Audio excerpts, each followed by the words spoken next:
Hindi lahat na nagki-keep warm ang problema ay kaldero. Napakaraming opsyon. Na-encounter ko na ito dati sa maliliit na rice cooker. Nagki-keep warm din siya, pero yung problema noon kaldero talaga. Ito yung unang opsyon. Tingnan niyo yung kaldero natin, medyo lubog yung puwitan niya. Ito yung ipang test natin. Lagyan lang muna natin ng konting tubig para i-try natin kung magki-keep warm ba talaga siya agad. Pang commercial kasi ito, kaya kung napapansin nyo parang may itim na siya sa gitna.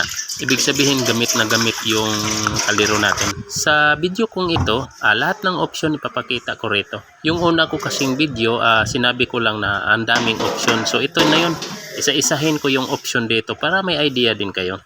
Hirap naman din yung mag-repair tayo tapos sabihin lang natin na ang daming option pero hindi ko naman naipakita kung ano yung mga option na yun.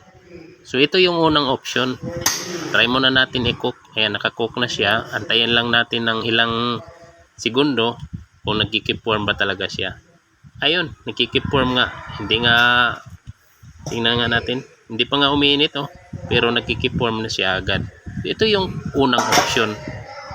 So ang gagawin natin, since na nag-keep warm siya agad, papalitan natin ng bagong kaldero. Ito yung bagong kaldero natin titingnan natin kung magki-keep warm ba din siya. Kahit yung puwitan niya, ito level na level yung puwitan niya kasi bagong bago pa nga Ilipat lang natin yung kanyang tubig para hindi naman masira yung kaldero natin pag umiinit. So, dapat may tubig talaga para sa pag-test lang naman kung nagki-keep warm ba din talaga siya kahit bago na yung kaldero natin. So pag naglagay ka ng kaldero, be sure nga na nakapantay siya, nakapix para hindi masira yung hot plate natin. Try nga natin. So mag-antay na naman tayo ng ilang segundo. Titingnan natin kung magki-keep warm ba din siya agad. Ayan, cook muna natin. So magantay tayo ng mga ilang segundo kung nagki-keep warm ba din siya. So same lang din. Maski bago yung unit natin or bago yung kaldero natin, ayan hindi nga umiinit pa rin. Same pa rin siya. So nagki-keep warm maski bago yung kaldero niya. Pero umiinit yung hot plate natin ayan mainit siya.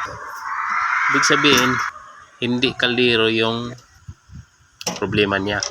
Dito, pangalawa tong option. Basta tandaan mo lang pag na-check mo na yung kaldero or napalitan mo na yung kaldero tapos nagki-keep warm pa rin siya. So dito tayo pupunta.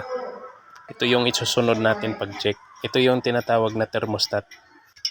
Kinokontrol niya yung init sa rice cooker. Ito naman yung magnetic. So ito yung isusunod natin pag check. Kung halimbawa nagki-keep warm pa rin siya. Ito kasi yung dumidikit doon sa puwitan ng kaldero. Ito, magnetic tawag nito Ito naman yung hot plate. So baka hindi ito siya umabot doon sa puwitan ng kaldero. Kaya naglo-loss siya. Nagki-keep warm agad. Medyo malakas pa naman siya Ayan Pero papalitan pa rin natin para may option. Option nga Para may idea din kayo. So madali lang naman pagtanggal nito. Pinipihit lang to sa dulo. Tapos pag natanggal na, saka mo siya tatanggalin. I mean, kung napihit mo na yung mga lock, saka mo siya tanggalin. Madali lang yan. Pati dito, mayroon tong pipihitin mo lang din to siya para matanggal yung magnetic natin. Ayan. Pagbalik, same process pa rin. Papasok mo lang tapos pipihit mo rin uli para mag-lock. So since na ito yung pangalawang option natin, palitan natin to siya. Kapag ganun pa rin siya, meaning hindi ito yung sira. So naipakita na natin yung dalawang option, kaldero tapos itong magnetic. Although may kunting diferensya na siya, ito yung spring lang naman. Medyo mataas pa yung spring sa bago. Pero okay pa siya, malakas pa naman So, try lang natin.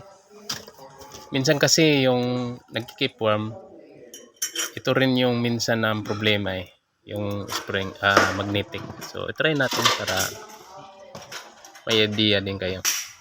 Gaya ng sinabi ko sa pagbalik, dali lang naman ito. Pag naipasok mo na yung magnetic dyan sa mga butas, pihitin mo lang ng konti. Mayroon kasi itong parang naka-osli eh. Pipihitin mo lang siya para mag-lock. Para hindi matanggal. Ganon rin dito sa papuntang switch. Ayan. Ayan o. Pag napasok mo, pihitin mo lang din siya para mag-lock. Napakadali lang.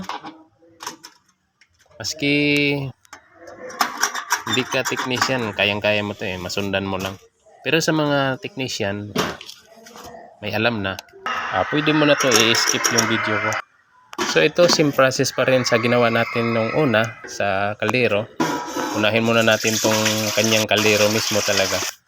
Since na napalitan na natin na magnetic, so itry na nga natin kung mag-iinit ba siya or hindi na ba siya mag-keep warm. So kapag hindi siya nag-keep warm, meaning yun yung problema. Pero ang nangyari, nag-keep warm pa rin siya. So ibig sabihin,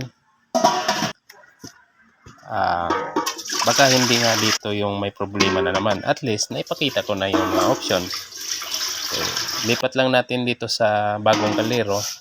Baka hindi nga umabot yung magnetic sa puwitan since na medyo lubog na kasi yung puwitan ng luma, ang kaldero. Pero ito, ganun pa rin. Maski bago yung kaldero natin, hindi nga nag-iinit. Maski bago yung kaldero natin, tapos pinalitan na natin ng magnetic switch. So, ganun pa rin. So, ito yung isusunod natin. Pangatlong option. Yung thermostat. Ito. Minsan kasi pag masyadong mainit or ito kasi yung nagkukontrol sa init eh. So, ito. Try lang natin. Papalitan. Although, alam ko na kung ano yung cause nito. Pwede ko na to siya repairin eh, diretso yung nagki-keep warm. Pero gusto ko lang na isa-isahin para maipakita ko sa inyo kung ano yung mga option na sinasabi ko. So ito, pangatlong option to siya. Pinapalitan ko na ng thermostat. Bago na yung thermostat. So try natin, same process pa rin. O natin kung hindi ba siya magki-keep warm. Yung thermostat kasi yun yung nagkukontrol sa init eh. Pero ang nangyayari, nagki-keep warm pa rin siya. Ulitin natin. Bago na yung kaldero. Try nga natin ulit. So maski bago na yung kaldero, ganun pa rin. Nag-keep warm pa rin siya. So ito, last option na lang to. Ito yung switch. Tatanggalin natin to tapos papalitan ng bago.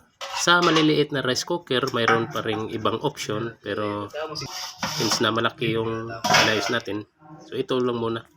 Ito papalitan natin ng switch. Pag hindi pa to na okay, iwan ko lang. Magre-resign na ako. Same process pa rin. Lagyan natin ng kaldero. Tapos saksak natin. Saka natin i-on. Ito yung bagong switch. Tingnan mo. Magkadikit siya dito. Yan dikit na dikit. Pero yung luma natin, tingnan natin yung luma.